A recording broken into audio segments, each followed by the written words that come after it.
Hello and welcome to World Stories. I'm Sumi Somaskanda with your International Reporters Magazine. W.de. Clean design. Quality journalism in 30 languages. A multimedia platform for your global needs. Visit us at dw.de.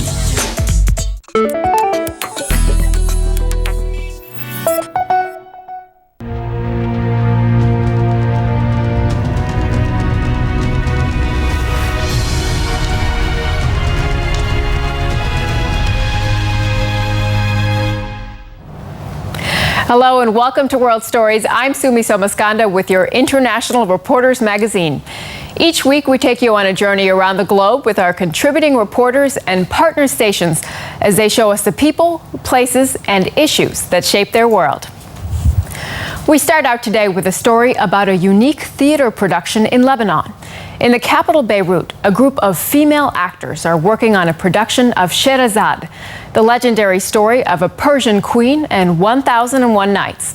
But the actors are not part of any professional troupe or theater company. They're inmates at a prison, and they're sitting behind bars for a variety of reasons. Some got involved in drugs, while others were sentenced for committing adultery. But as Al Arabiya Television's Nesreen Hatoum shows us, the play has given them an opportunity to work together and make prison life more bearable.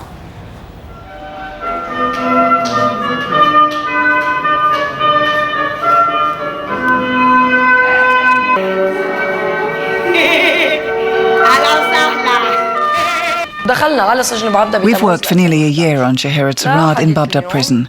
15 female inmates perform in the play. Another 5 of the women work in the wings.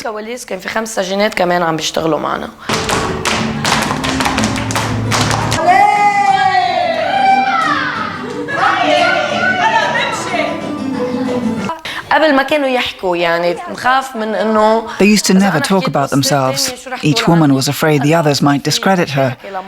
Today we have a past in common and we share our stories. We say we're ashamed and afraid.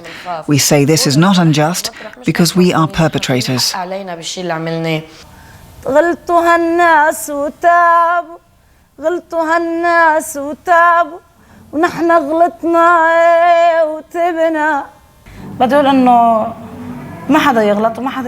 wouldn't advise anyone to commit a crime.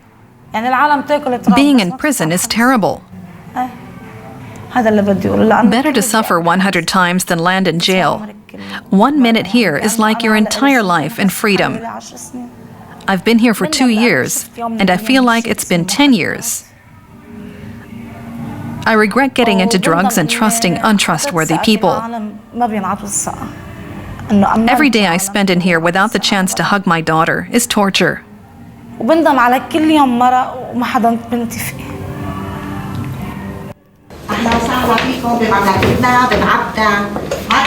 Welcome to our Babda kingdom. You've paid money for nothing.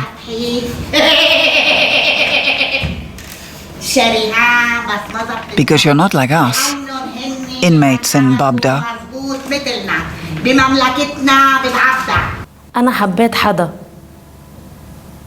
I fell in love with a man who isn't like my husband.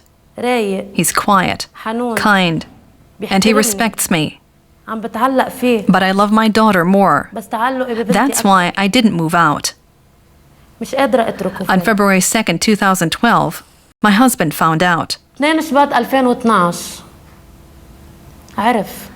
On February 5th, I was already in Babda prison. Today I know that I didn't commit a sin, but a crime called adultery.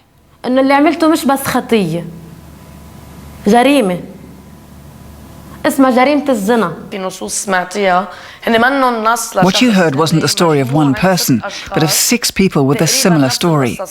They were married off young, sexually abused as children. One of them mentioned the crime of adultery. Many ended up in jail for that. In other words, the husband pressed charges.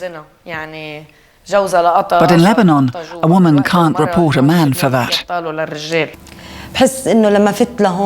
I have the feeling that I'm not here alone, but my 3 children are with me.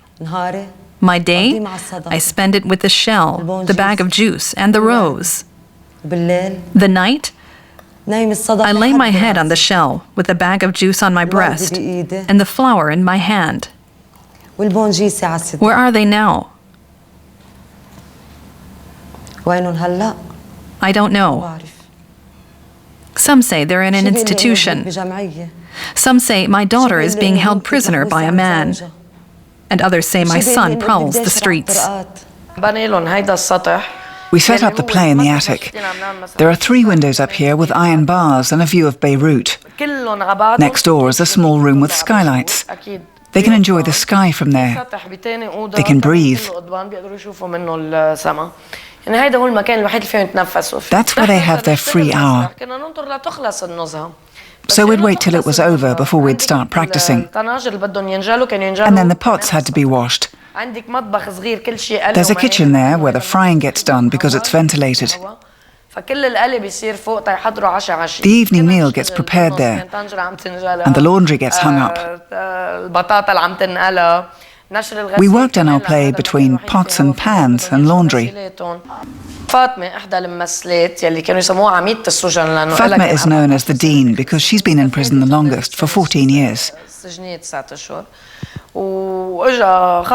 Her term is over shortly, and she can leave. We thought she'd never come back to act with us. We had 10 performances to go, but she said she'd voluntarily come back. So she got out after 14 years, greeted and hugged her waiting children, had lunch with them, and the same afternoon she returned to the prison to act in the play. It was a very moving testimony to the feeling of togetherness forged by this work. Fatma is the woman at the window who sings to the sea in her bridal gown. For 14 years, I've watched you from afar. Oh sea, your waves are far away. Take me to my loved ones.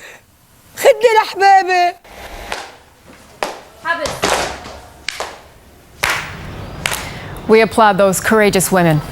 Now we take a closer look at a man who's a legend here on Earth and beyond.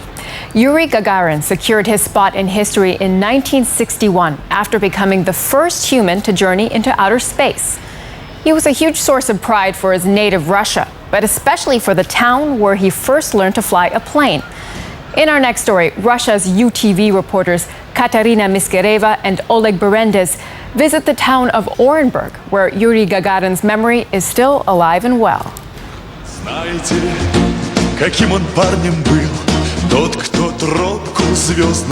Orenburg gave me wings, the great cosmonaut Yuri Gagarin once said. And the residents of Orenburg have never forgotten it. Gagarin trained as a pilot in the town. This was where he got married, and he returned here several times after his space mission.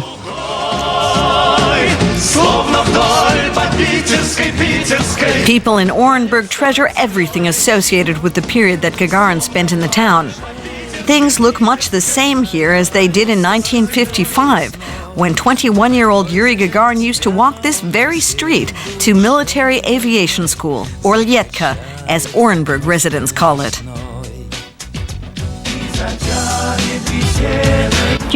When Yuri Gagarin graduated from technical school, his father asked him, "How long are you going to study? It's time to start working." But against his father's wishes, he opted for pilot school.